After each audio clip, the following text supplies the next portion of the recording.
This episode is brought to you by ShippingEasy.com. They're an online shipping software that saves you money through discounted shipping rates, makes it easy to print labels, process order, and automate your customer tracking. And this is a company that Travis uses to ship his orders from bdancewear.com, and they're giving us a 90-day free trial for Build My Online Store listeners if you go to shippingeasy.com/build.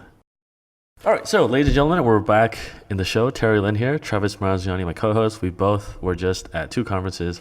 So today we're going to do a roundup episode. But first, what's going on, man? We haven't talked in like 2 or 3 weeks. Yeah, I mean, it's the same things pretty much. Just been working hard. So it's October right now. As of recording this, it's about 2/3 of the way through October, and we're already almost tied with our best month in history, and we got about 9 days left to go. So that's pretty exciting. But even more important, this is geared as long as things continue the way they're going and no major expenses pop up. This should be the most profitable month. I'm going to knock on wood really quick, but most profitable month that we've ever had. So that's an exciting update for me. Nice. You think you'll ride this wave till the end of December for the rest of the year since everything's picking up? Through February, to be honest with you. I mean, I think when I look at my stats through my website, the listeners of the show probably know that I tend to work really hard in chunks, and every time after I've spent a few months, really working hard, and this time it's probably been like almost 6 months, a year of working really hard, it kind of carries over. So as soon as I stop and kind of go on vacation, which I'm planning on doing at least a little mini one pretty soon, it continues to increase up until like a month after I stop, and then it kind of slows down.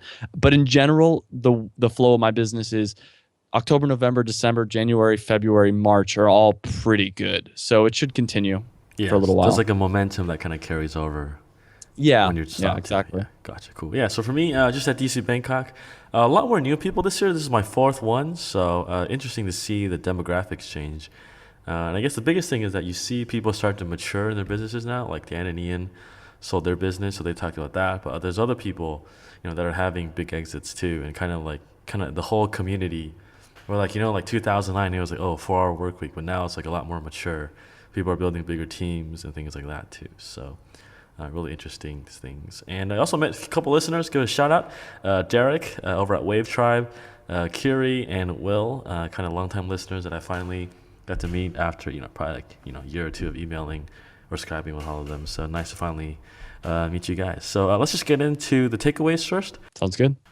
All right. So number one, find your super offer and emotional pain points of a customer. So this talk came from a services guy named Jacob Pohl. He does dental marketing for local dentists in Washington and across the U.S. So a very niche kind of agency type of business. And the cool thing that I took away was that he started taking a dentist friend out to coffee for 4 months. And he would just have random conversations with him over time about the practice, getting more marketing done. And he always thought that as an agency, it was like, I want to bring you more traffic and sales, or, I want more patients. And he realized that after 4 months, every time he brought up insurance, his dental client would get really pissed off. He'd get like really angry. His face would get worked up. And he realized that was the pain point for a lot of these guys, like how insurance companies either rip them off or a pain in the ass to deal with. And it actually wasn't like, I want more sales. Like, I hate insurance companies was a much stronger message. And so he changed all his website to kind of amplify that message in his content.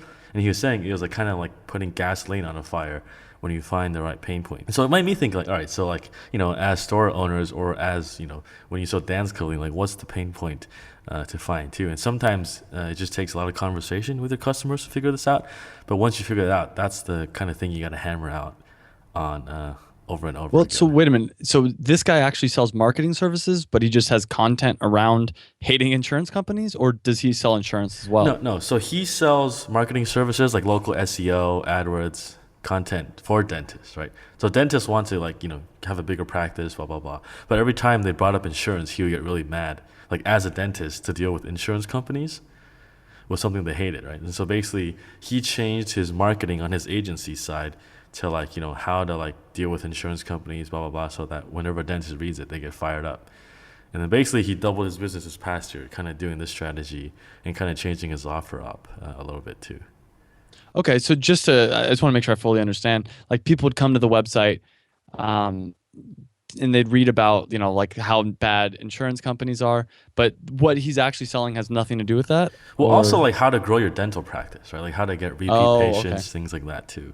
And another thing too I took away was that in his marketing spend, it started out as like 5% of his annual sales, right? And so he wanted to push it to 15% once he figured this out. But his business partner was like, hey man, we shouldn't just throw 10% of, like a few hundred K into this. We should do it stair-step approach. So what he did was he started from like 5%, and then every month he would increase it by 1% until it was 15. So instead of like a big jump, throwing like 10% the next month and, seeing what works, he would do it slowly to test out what works before doubling down on it some more, basically. And he did this with like apprenticeships too. So he hired like a marketing intern.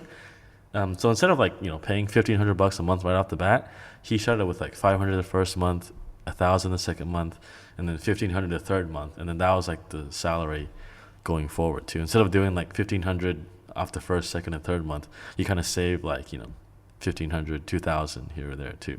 And it gives the chance for the apprentice to be like, hey, if you want to keep going down this, there's more reward for you to make it through probation and all that stuff. Alrighty, so second, I guess that's kind of a first one. Kind of I did 1 and 2 at the same time. So next one for you, Facebook ads. What's the deal with this one? Facebook ads. So first, I want to give a shout out to Andrew Udarian over at E-commerce Fuel because he did a great job with the conference. Like it was extremely well planned out. I will be honest. I think like anything, when you go into an event and you have extremely high expectations, it's hard to meet those. It was a great event, and everyone there absolutely loved it, including myself. But I think I went into it with such high hopes that it was not even possible to meet them. That being said, the 3 points I'm going to talk about here were 3 of my biggest highlights. And this first one, pretty much everybody said was their biggest highlight from it. And Miracle, I think Wanzu from hipundies.com, I believe, did a talk about Facebook ads. And it was the most action-packed talk there, hands down, in my opinion. So there's a lot on this topic on Facebook ads. The first thing is you should probably be doing Facebook ads. Funny enough, I'm probably going to wait on doing Facebook ads, and I'll get into that in my next bullet point. But here's some tips on if you are doing Facebook ads, how to actually do them. And I do want to do these soon. So anyways, the first thing is don't think about the Facebook ads as an ad. Think about it as like a conversation or engagement.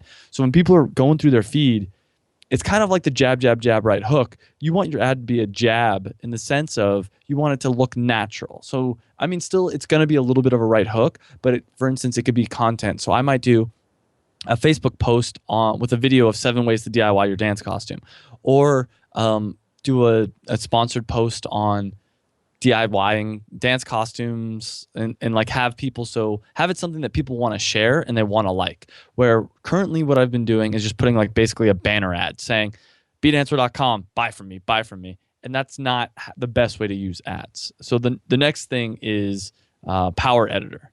And stop me at any point, Terry, if there's like a question you have for me. Well, before we get into that, like Facebook is a very top of funnel thing, right? Like no one's on Facebook really shopping, right? They're like, oh, what's this? I'll click this if it's interesting. And that's what you kind of go for. And then yes and no. I think it depends on what your product is. For the most part, I do think you're right. For my kind of a product, you're 100% right. I know a girl that sells protein pancakes and she kicks ass on Facebook. And I think the reason is if you're on Facebook and you're looking at how awesome all your friends are and all these like in shape people, and you see an ad for protein pancakes, 1, it's a novelty item, and then 2, it makes you feel bad about yourself not to buy it. So yeah, and I guess you're used to seeing food on Facebook, right? Like when someone's at a restaurant, they're like, oh, I had this awesome steak, like check out this picture. Whereas like a pancake kind of goes along with that, whereas it's like a dance booty short, right? So yeah, I totally agree. Yeah. All right. So the Power Editor. Yeah, the Power Editor is. You definitely should be using it if you're using Facebook ads. It's more powerful. I forget the name of the other thing. I don't remember if you know it. I think it's just Ads Manager. And Ads Manager is a little bit more like novice level. The Power Editor allows you to do all kinds of crazy things. So try to do that. But the next thing is no matter what, install the Facebook Pixel to your website today. It takes very little time and it'll help you start getting an audience. And then with that, you can retarget your audience on Facebook, which is extremely powerful. That's the only type of Facebook ads marketing I've ran consistently for the last year is retargeting, and it works. It works very well. So are you retargeting content or retargeting product ads basically? It's basically just like a banner ad. I mean, my opinion with the retargeting is maybe you can be a little bit more direct and in their face. I'm sure different people have different opinions on this, but for me, it's like, hey, you remember? Don't forget us. Make sure you come back and buy. And I also use it to get likes to the Be Dancer page, because people that have been to my website, I want them to like the website as well, because there is some psychology behind like, remembering that, and then they'll potentially see my posts organically. So that's how I use it. Yeah, well, there's different touch points too now. You got to hit people with and all that stuff too. So did they talk about targeting too in this? Or are we getting to that later? We'll get into that in just a second. Right. Are you talking about targeting? I mean, so actually, I'll throw that in right now. Well, there's custom audiences, which are great, and then lookalike audiences. So custom audiences would be, from your remarketing campaigns, and then you create lookalike audiences. And I think a lot of this is already pretty common knowledge. But the other thing with interest targeting, there's a ton of stuff you can do. I mean, one of the things she talked about, one of my big takeaways from the speech was flex targeting. And flex targeting allows you to say, I want people that like, let's say, with the protein pancakes example, people that like fitness and nutrition. They have interest in both these, as opposed to in the past, it would do fitness or nutrition, giving you a very wide range of people. So you might get someone that really likes nutrition but give a shit about fitness, and vice versa. So the flex targeting allows you to be way more narrow. There's a couple different types of ads she talked about as well. Carousel ads, which are like multi-image that people can kind of scroll through. They're great for products. And then there's also these things called lead ads, which I want to learn more about. And I guess the way that it works is people can fill out their information, their email address, right from Facebook. So maybe I could run something that's like, do you want to have a DIY guide for dance costumes? What's your email address? That way they don't have to go. Yeah, I don't know a lot about this, but she was talking about it, and I'm going to definitely research that one, because I don't want people to have to go to a page and then put in their email. Why not just do it directly from Facebook? And she made it sound like if it's not already a feature in the future, they could potentially do something where it's just like, yes, give them my email, as opposed to having to type it in, because Facebook obviously knows your email already. So so that was most of the things. I mean, the big thing she talked about as well was that Facebook ads are still not very well utilized. They're better than they were a few years ago, sure, but it's still, I mean, there's not nearly as many courses, for instance, on Facebook ads as there are on PPC AdWords type stuff. And I think there's a lot of stuff going on here. And I really want to crack this nut, but I'll talk about in my next bullet point later in the show why I'm going to wait on cracking this nut. Yeah, so one thing you also have in your notes here is interest targeting, right? So like lowercase versus uppercase. What's the deal with this? Yeah, she was saying this, and this is another one of those things that I have not looked through enough on my own. But basically, I guess if you lowercase type something like nutrition, it's very tightly defined in the sense that you might only get, let's say, 500,000 people. But if you do uppercase nutrition, it's more loosely defined, and you might get 5 million people. And you'll see this sometimes when you're doing Facebook interest targeting, that the same word appears twice. Once it's uppercase and once it's lowercase. So now you know the reason why. That's because I was always like, do I choose both or do I just choose one? So this is okay. So lowercase is tighter, uppercase is more loose, and basically you should go lowercase if you really know what you're targeting, essentially. Yeah, exactly. And there's a little bit of different opinions on how wide your demographic should be. To me, target as tight as possible. Some people were saying, go bigger, let the algorithm of Facebook pick for you who's going to be the most engaged. I say screw that. I want to have control. Yeah, gotcha. All right, cool. So I guess anything else with Facebook ads before we move on?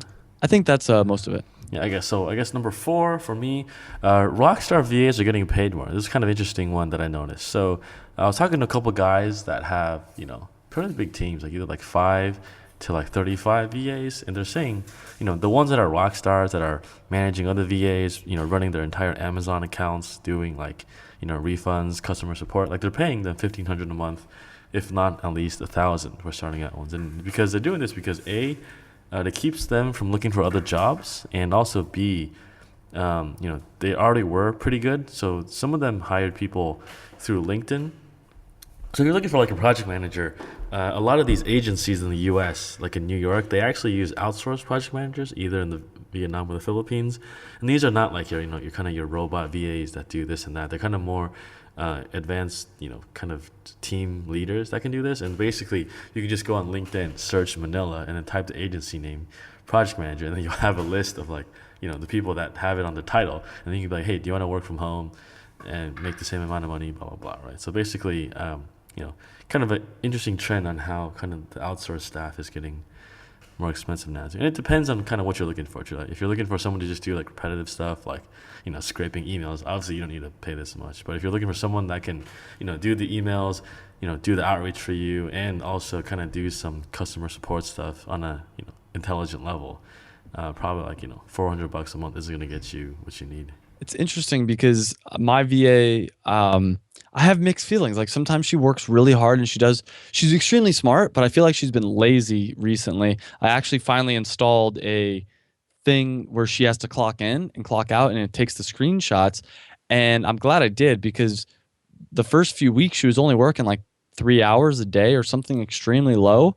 And I know that that's what she's been doing for the last few months. Part of me wants to give her a raise because she is so good and so crucial to the business. But then the other part of me is kind of like, you're not working hard enough. And so it's been funny, like hearing your story and other people talking about how much they pay their VAs, because I'm conflicted, Yeah, I don't want to give her... There's a chicken and egg thing where like, if you pay her more, is she going to do the same amount of work, or is she actually going to work harder? Like, I don't know the answer to that. Yeah, I don't know either. So, I don't know. Maybe you could do like a stair-step thing too. Try that. Yeah, I mean, recently she asked about like a raise, and part of me was like, F you, you've been slacking on me for the last 3 months and I've been overpaying you. But then the other part of me is scared a little bit because I don't want her leaving. She is good. I've trained her. Like I'm at the point now where I can say, hey, I need you to do a DIY Pinterest pin for this. And she just knows what to do. I can say, do a blog post for this, make this person dancer of the month. Where in the past I had to be like, all right, let me show you how to do everything from scratch. And like, I'd kind of have to, type it out. Now she knows. So it's like, I don't want to lose her and I don't want to have to retrain someone. But at the same time, I don't want to reward her for poor performance. Yeah. Well, then you have to figure out, well, what's your cost to replace her? Like the detrimental thing.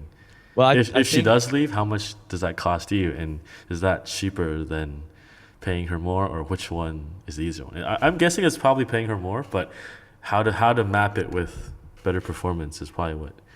I think the tracking software is going to be a lot better. I still have caught her doing some stuff that I think it's also hard, because in that I can't always tell if she's actually being productive or if she's just screwing around. Because yeah, well, I guess like, does she need to work 8 hours a day? Or does she just need to get certain stuff done? If she just gets if she gets it done before, faster than she needs to. And that's a funny issue, because I always felt the same way of like, oh, if I get all my stuff done, the problem is it's always changing what she needs to get done. So I'm like, this shouldn't take so long. And when it doesn't take so long, it could be because it actually is harder than I think, or it could be because she's not working enough hours. And it seems like it's because she's not working enough hours. You know what I mean? So it's like, if you're not getting,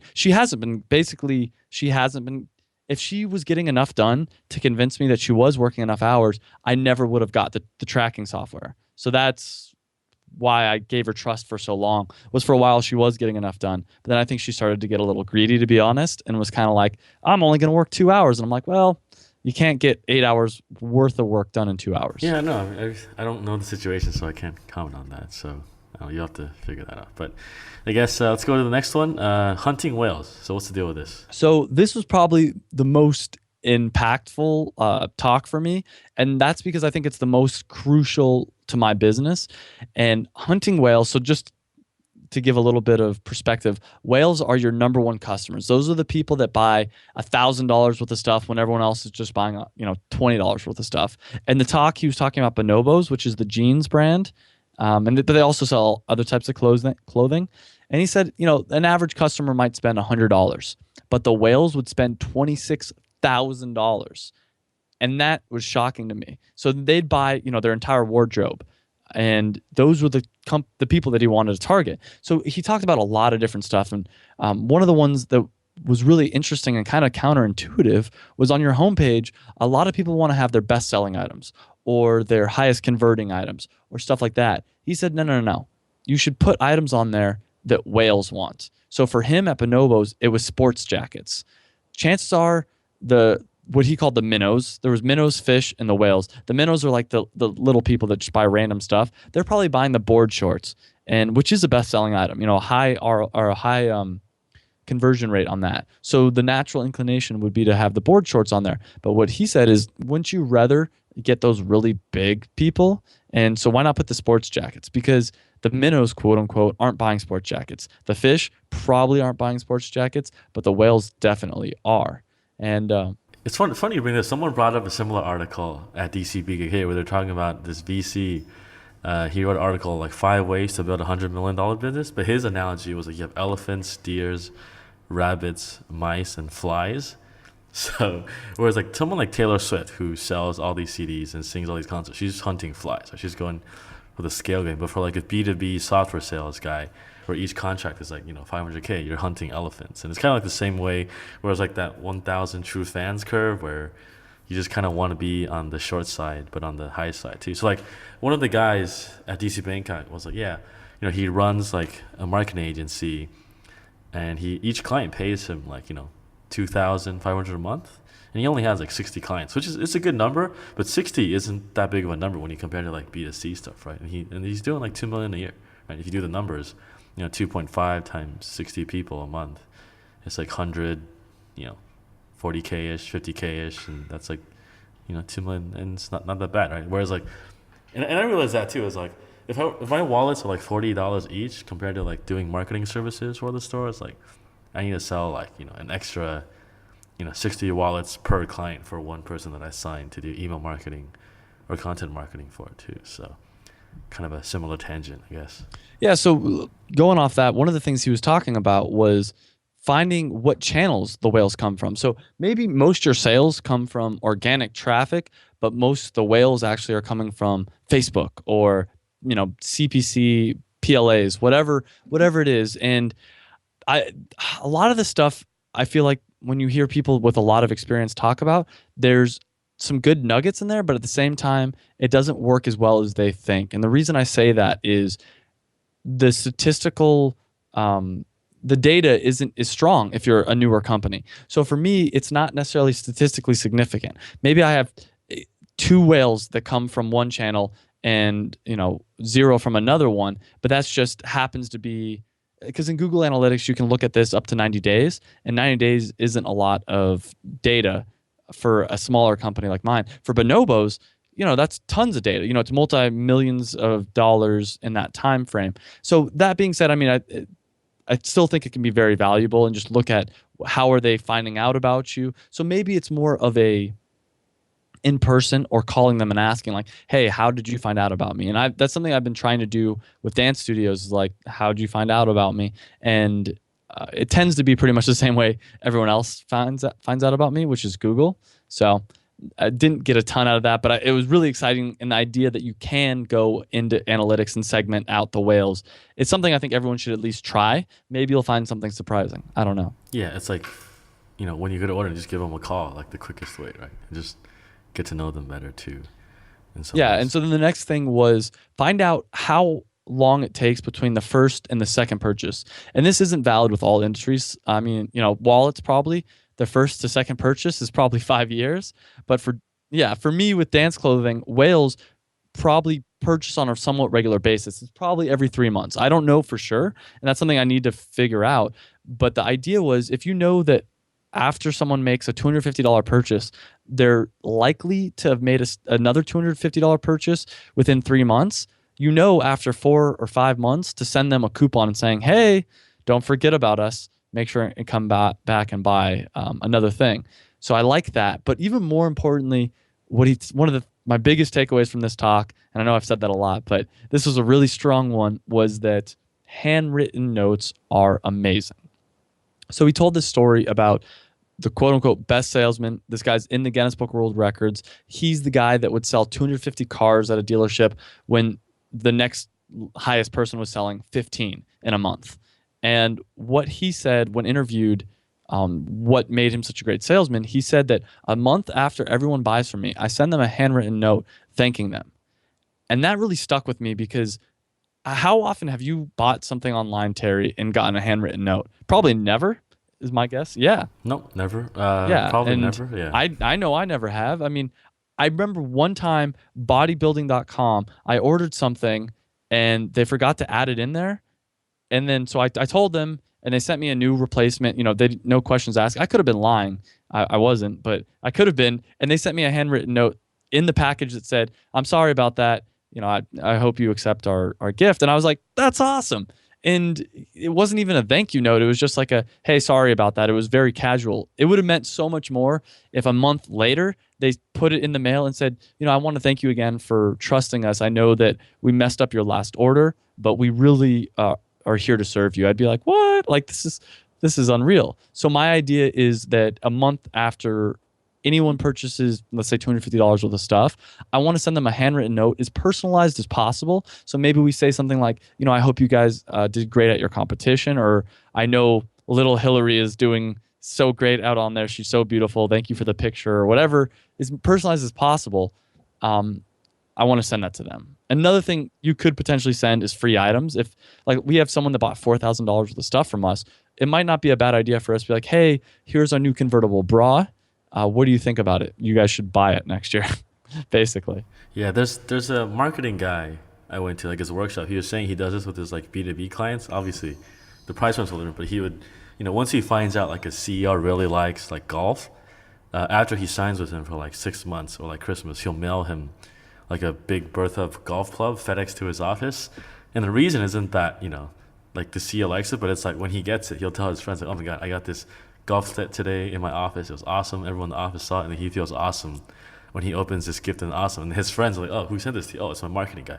By the way, call him here." And then like it always pays off too. So like someone, kind of in that marketing space, like in an agency space, you can just, hey, if the client pays you what, 2K a month, just buy him like an iPad for Christmas. Like that's awesome, right? And certainly you can justify that too. I mean, certainly not everyone might have the right customers with that, but like, little things like that can always mean a lot, I think. Yeah, absolutely. Alrighty, number 6. So this is I went to a workshop by this guy Chris Winters, and he has like 35 VAs. So he talked about his systems of managing them. And one thing I found interesting was that instead of storing all his SOPs in a Google Doc with a folder with like 80 files on how to do this, he actually has a WordPress forum on a subdomain in his website where like people can post the latest things, what they've learned. They can pin posts, they can delete posts, and it's a much more organic way to store things instead of just using like a Word document for all your SOPs, essentially. Are you going to start using this then? I think so, yeah. So I think I'm going to start using this because the subdomain's free, right? And you just use BBPress or Vanilla. It's like a free WordPress forum. And you can just start documenting your stuff in there. And as soon as you get someone, you just add them as a user and be like, "Hey, read these threads. If you have any questions, post in there. I'll reply." And that way, people who join later on can see it too. And it kind of becomes much more organic than like a little Word document that gets really messy with like 10 pages, 11 pages of screenshots, all this stuff too. Yep. Alrighty, so I guess number 7, product videos. Yeah, and really quickly, I forgot to mention in the last one. So the reason I've been talking about not wanting to focus on Facebook was because my whales aren't really there. And so I think that it's important to realize that I didn't talk about is that you really just want to focus all your marketing efforts on the whales and kind of forget about the quote unquote minnows and the fish. And for me, I can do a little bit of Facebook marketing. I might be able to target some, dance studio owners or people interested in related stuff. But at the end of the day, I'd rather spend 100% of my time currently focusing on how to get those VIP customers more engaged and all that kind of stuff. But so yeah, product videos, that was the third big takeaway. And I tried to limit it to just 3 takeaways from this conference because otherwise, there's 100 notes that I wrote down on different things I could do, but these were the 3 that really hit me. The last one being product videos. And this is another one of those things that I know that I want to do going into it. I knew that I wanted to do this. So one of the things that I got out of this was you don't need to do product videos for all your products. Start off with just some of your best sellers. See if it works, for instance. I think it will for most people.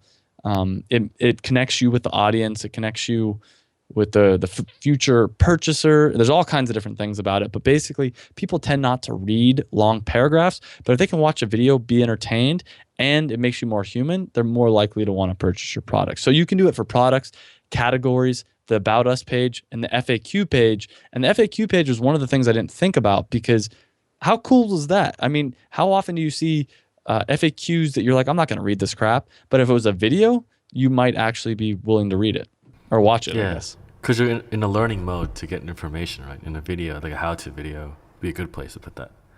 Yeah, and it's a lot easier to buy. I mean, with from a human than it is from some online site. Like I would probably pay a few dollars extra to trust a company, know that like, all right, this company, oh that's the owner. That guy seems pretty cool. I'm more likely to do that than though I mean, I guess it could work against you. I did recently watch a video from a website that I'm like, that guy seems like a dick. I wouldn't buy from this site purely because of that. So make sure that you put your best foot forward with that. Yeah, exactly. Did they talk about video production there while you were there? Because it does take some time to make all this stuff, right? Well, he just outsourced it. So what he did is like kind of found friends of friends. He recommended talking to college students and just getting them to do it. And he said he spent about $1,000 for all his products, category page videos, and everything. But he showed his stats, and it like doubled right after he put it up. And it was just, as far as he's concerned, it was purely because of the product videos. He didn't make any other changes to his website, and sales doubled. And he had a number of calls that also confirmed that. People were like, "I love your videos," and he'd ask like, "Well, why'd you buy from me?" He was like, "Oh, just because you had videos and the competitors don't." Yeah. You know? I guess college kids too. They always, they're always good with technical stuff. You just buy them dinner or give them some free stuff, and they're good to go, right? Yeah, I mean, a lot of the kids are in there going, learning this video production stuff, and you tell them like, "Hey, I'll pay you $20 an hour." It's like, yeah, sure, like $20 an hour. Alrighty, so I guess the last 2 points, kind of two different topics. Number 8, hire slow, fire fast. So this came from me, from a good friend that I've known for like 3-4 years, and he got into the lead gen space, basically scraping emails for startups. So say you sell whatever software, he'll actually email on behalf of you to other people under your dedicated email account, and then he'll schedule calls with you if you're going to close it for them, and basically just like lead gen stuff like this, right? So what he does was he started wasting a lot of time hiring different VAs for like simple tasks. And so he made a Google Doc of like an SOP on how to follow as like a training thing to get hired, right? So he started hiring 10 people at one time for like 2 hours each. And then basically they would be hired to follow this SOP for 2 hours and to kind of fill in everything in Google Sheets. And if you use Google Sheets or any Google Drive thing, you notice that, whenever someone's logged in, you can see what they're doing. Like as Travis, I see you in the Google Doc now. You're like a pink color. Your hyphen, it kind of flashes whatever you're typing, and it shows, who's doing what, right? So he would hire 10 people at a time. Usually 2 people don't show up right away. He instantly fires them. And then the 3 people in the next hour usually do something dumb. They don't follow the orders, or they're like browsing Facebook. They're too slow, and he fires them right away.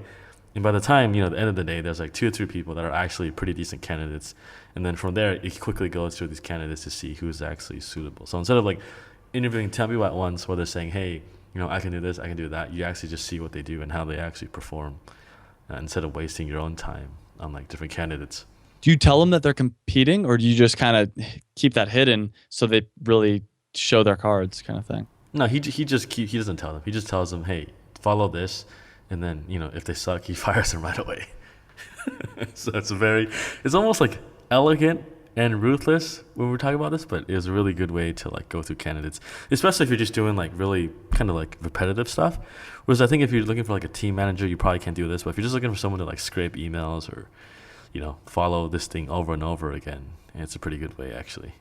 I like that. I'm actually really excited for this next one, so I'm not going to ask too many questions, but the tax tricks and good bookkeeping sparked my interest, so I'm going to let you jump into that. Yeah, so the last one, Phil Hogden, I think he's a listener, but you've met him in LA. He's a DC member. He does like tax law, international tax law for expats / US citizens, so a lot of like stuff with bookkeeping, accounting. So he did a workshop on kind of offshore incorporation, right? But we're not going to get into that. The last part was really what mattered. It was saying, you can do all these tax tricks to like, incorporate offshore, move your business assets, but really what'll save you more money is actually keeping your expenses and your bookkeeping on the dot, right? Because there's a certain cost. So say you can save, $20,000 by incorporating somewhere, but how much will you be willing to pay for that savings, right? Like the setup fee for incorporation, for a lawyer, for annual audits, like say in Hong Kong, like would you be willing to pay $10,000 to save $20,000? Like there's a kind of gray area there, right? Everyone's got to decide. And so he basically said, look, it all comes down to good bookkeeping versus tax tricks. So he had an example where if you have $100 meal expense that you miss because you're not keeping receipts and things like that, your profit that you deduct from is $100 higher. And if you're self-employed, there's a 15.3% self-employment tax, right? And if that $100 you spend on the meal was a real business expense, it actually cost you $115 instead of just the $100 that it was, because you're getting taxed additionally because your profit's higher too. So you lose deductions, your income's higher, and you pay more tax. So you're working harder, but you're kind of losing more money on the side too. So he was saying, keep your data clean, because if your data's sloppy, you end up paying more for fees for someone to clean it up, and you work harder on your tax returns too, and it kind of snowballs from just being undisciplined with keeping your receipts too. And he really amplified it, where he was saying, like, look, if you have poor documentation, it leads to you guessing, right? You guess, oh, maybe my expenses were actually this high, maybe it was too low, maybe it was too high, you don't know, right?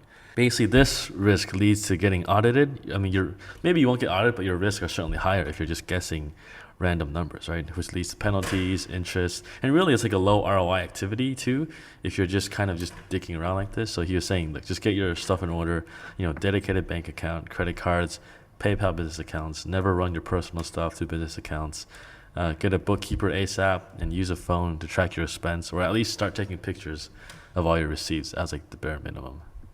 Yeah, I will say, keep in mind, I love Phil. He's a great guy. But anytime I hear a talk there was a talk, for instance, at the e-commerce fuel that was by a lawyer, like a trademark lawyer. And of course he's like, you need to get everything trademarked. You need to trademark your website. You need to do this and this. And I'm like, well, that's like asking a barber, should I get a haircut? It's like, exactly. Yeah, that's true. But I feel like the expensive stuff is it cuts across the boundaries too, though. Like everyone has to do taxes. Everyone has to keep track of everything. And yeah, but I mean, as far as hiring a bookkeeper, ASAP type thing, I think it depends. I think that. So the bookkeeping thing, he says, if you're doing like $1 million plus a year, you definitely should have one. Like if you don't. Oh, okay. Like yeah, if you don't have a bookkeeper and you're doing $1 million, you're doing like a really low ROI activity, where you're getting, you're spending money on yourself to do something you're not even good at, essentially. All right, that's it for this episode. Thanks for tuning in. Remember, this episode is brought to you by ShippingEasy.com, an online shipping software that saves you money through discounted shipping rates, makes it easy to print labels, process orders, and automate your tracking. And they're giving us a 90-day free trial for any plan, just for Build My Online Store listeners. So go to ShippingEasy.com/build, and we'll catch you guys in a few weeks.